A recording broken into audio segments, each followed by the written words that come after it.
अस्सलाम वालेकुम स्टूडेंट्स। अब हम बात कर रहे हैं ग्रुप फ्रीक्वेंसी की। मैंने क्वेश्चन सेम रखा है जो मैंने सिंपल डेटा में रखा था, उसी सेम क्वेश्चन को अब मैं यूज़ करूंगा ग्रुप फ्रीक्वेंसी के लिए। सेम क्वेश्चन है मेरे पास। अब इसके लिए कुछ स्टेप्स हैं जो आपने नोट करने हैं। Step number 1 is ascending order.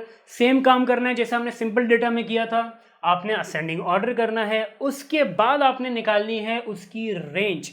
ठीक है, रेंज का मतलब कि कितना डिफरेंस है उस डेटा में। तो रेंज किस तरीके से निकलती है, maximum value minus minimum value. Ascending order आपके पास ऑलरेडी हुआ हुआ पिछले क्वेश्चन में, तो मैं असेंडिंग ऑर्डर नहीं कर रहा, मैं डायरेक्ट स्टेप 2 पे आ रहा हूं विच इज रेंज। तो आपने रेफर करना है इस वीडियो से पहले, इसके पहले वाली वीडियो जिसमें मैंने सिंपल डेटा की फ्रीक्वेंसी करवाई है। अब बात कर लेते हैं रेंज किस तरह निकलती है। रेंज के लिए मुझे बताइए मैक्सिमम वैल्यू और मिनिमम वैल्यू। तो नंबर 1 पहले मैं निकालूंगा मैक्सिमम वैल्यू। तो मैक्सिमम वैल्यू आई थिंक सबसे टॉप पे जो मेरे पास वैल्यू है, सबसे बड़ी वैल्यू है 50। उसके बाद मिनिमम वैल्यू मेरे पास क्या है, मिनिमम वैल्यू हम यहाँ पे देख सकते हैं विच इज 31।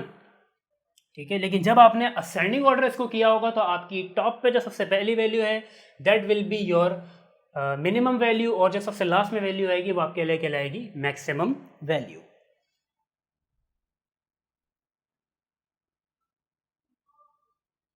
तो इसी के साथ मेरी जो रेंज निकल रही है, यानी कि मेरा आर जो निकल रहा है विच इज 50 माइनस 31, तो ये आ रहा है 19। ठीक है स्टूडेंट्स। अच्छा, ये स्टेप 2 था। अब इसके साथ स्टेप 3 भी नोट करेंगे। स्टेप 3 क्या है, अब आ जाते हैं इसका अगला लेवल। तो स्टेप 3 के लिए मुझे कुछ बातें डिस्कस करनी है। सबसे पहले कि जब हम फ्रीक्वेंसी डिस्ट्रीब्यूशन करते हैं ग्रुप डेटा की, तो उसके लिए हमें एक और एडिशनल काम करना पड़ता है जिसके लिए हम कहते हैं कि क्लास इंटरवल, और दूसरा काम होता है हाइट निकालना। ठीक है, तो हाइट का जो फॉर्मूला है वो मैं यहाँ लिख देता हूँ टॉप पे।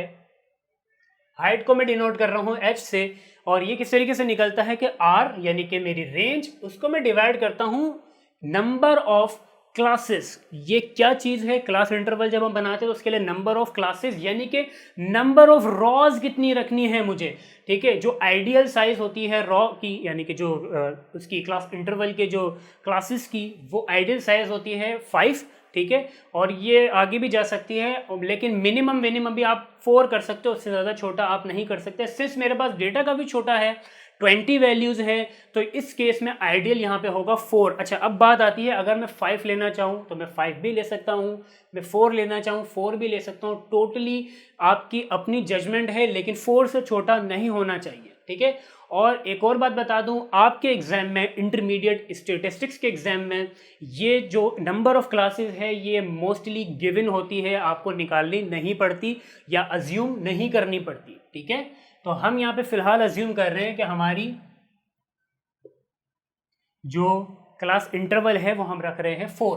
तो इसी के साथ जब हम क्लास इंटरवल रखेंगे 4 और मेरी जो रेंज है वो है 19/4, तो हमारा आंसर आ रहा है 4.8।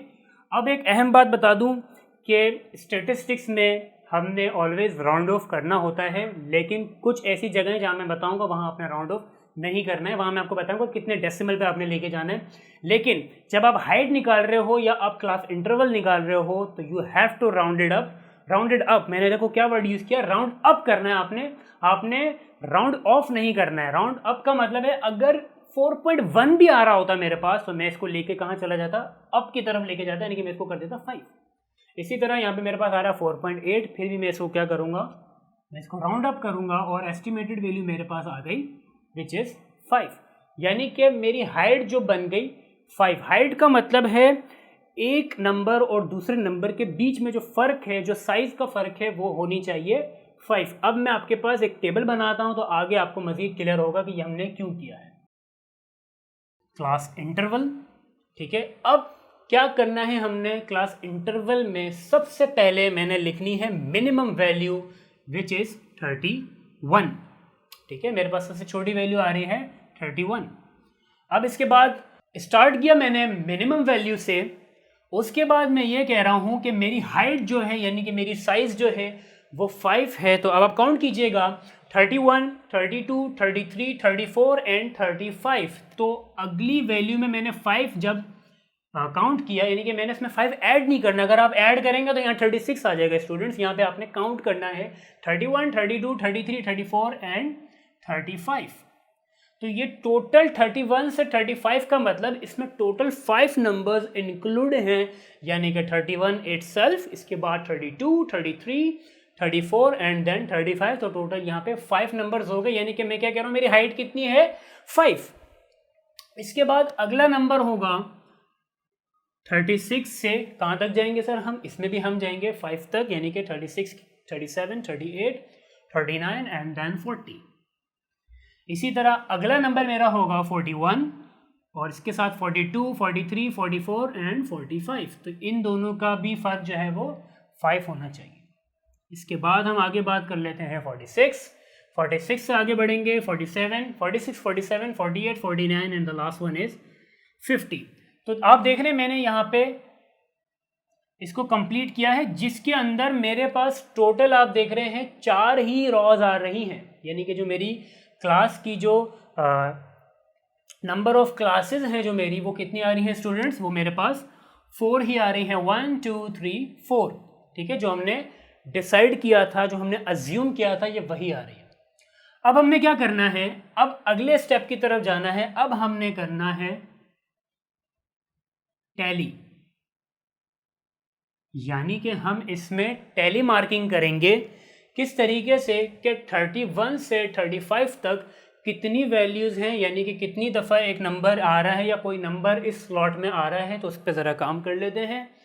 अब मैं कह रहा हूँ 31 से 35, इसका मतलब 31 भी आ गया इसमें। ठीक है, मैं एक एक रॉ को एक साथ चलूँगा, लेकिन आपके पास असेंडिंग ऑर्डर हुआ होगा तो आपके लिए आसानी होगी। 1 2 3 4। ठीक है, 31 से 35 तक मेरे पास 4 नंबर्स आ रहे हैं। टैली मार्किंग किस तरीके से हो रही है मैं आपको दिखा देता हूँ। नंबर 1 2 3 4, ये क्या चीज़ है, आपके लिए ये भी आसानी है कि आप एक एक नंबर को वहाँ फाइंड करें और यहाँ पे एक एक मार्क करते जाएं। ये भी आपके लिए ईजीएस्ट वे है। यानी कि फॉर एग्जांपल मुझे 31 नज़र आया, मैंने इसको क्रॉस किया यहाँ पे और वहाँ पे 1 लिख दिया। इसके बाद 31 एक और नज़र आया, एक और नज़र आया, तो मैंने 2 और 1 वहाँ लिख दिया। इसके बाद 34 मुझे नज़र आया, तो यहाँ मैंने क्रॉस करते हुए 1 लिख दिया। तो टोटल मेरी फ्रीक्वेंसी कितनी हुई स्टूडेंट, फ्रीक्वेंसी को यहाँ मैं एफ से डिनोट करता हूँ और मैं कहता हूँ कि मेरे पास टोटल 31 से 35 तक 4 टाइम्स काउंट हो रहा है, यानी कि फ्रीक्वेंसी मेरे पास है 4। इसके आगे बढ़ते हैं स्टूडेंट्स, 36 से 40 तक कितनी मेरे पास मार्किंग आ रही है। तो यहाँ पे मैं क्या करता हूँ, 36 1 मैंने यहाँ पे उसे क्रॉस किया और वहाँ पे 1 लिख दिया। उसके बाद 36 एक और मुझे नज़र आया है, 2 हो गए। इसके बाद मुझे 38 नज़र आया है, 38। उसके बाद मुझे 37 नज़र आया है, देन 40, आई गेस 40 ऊपर भी है। अब देखें 40 जब मैंने क्रॉस किया तो ये 5 हो गए, तो 5 के बाद आपने इसको यूं करके एक लकीर लगानी है ताकि पैक ऑफ 5 बन जाए, और ये वाजे करता है कि ये टोटल 5 हो चुकी हैं। अगर आप चाहें तो इसको कंटिन्यू आगे भी कर सकते हैं, लेकिन ये रिकमेंडेड तरीका है जिससे आपको देखते ही अंदाज़ा हो जाता है कि ये 5 टैली मार्किंग यानी कि 5 फ्रीक्वेंसी यहाँ पे कंप्लीट हो चुकी है। अच्छा, एक 40 मुझे ऊपर भी नज़र आ रहा है, 6, और इसी के साथ एक 38 यहाँ पे था जो मिस हो गया, 2 और 40, 3, 36, 4 और 40। तो ये एक और पैक ऑफ 5 बन चुका है। हम इसको दोबारा चेक कर लेते हैं कि 36 से 40, आप पिछले क्वेश्चन से इसको रीचेक भी कर सकते हैं कि 40 मेरे पास 4 टाइम्स आ रहा था उसमें, और 36 मेरे पास 3 टाइम्स आ रहा था। टोटल मेरे पास 36 से 40 तक कितना आ गया, फ्रीक्वेंसी मेरे पास है 10। इसके बाद आगे बढ़ते हैं स्टूडेंट्स, 41 से 45 तक मेरे पास 41 तो नहीं है, लेकिन मुझे 42 नज़र आ चुका है, 42। उसके बाद आगे बढ़ते हैं 42 एक और दफ़ा नज़र आया है, 42 42 4 टाइम्स नज़र आया, लेकिन 43, 44, 45 कोई वैल्यू हमारे पास नहीं है। दैट मीन्स हमारी फ्रीक्वेंसी हो गई 4। और लास्ट में अब मेरे पास है 46 से 50 तक, जिसमें 46 नहीं है, 47 नहीं है, 48 एक दफ़ा है और 50 एक दफ़ा है। तो टोटल ये हो गया स्टूडेंट्स, फ्रीक्वेंसी मेरे पास आ गई 46 से 50 तक की 2।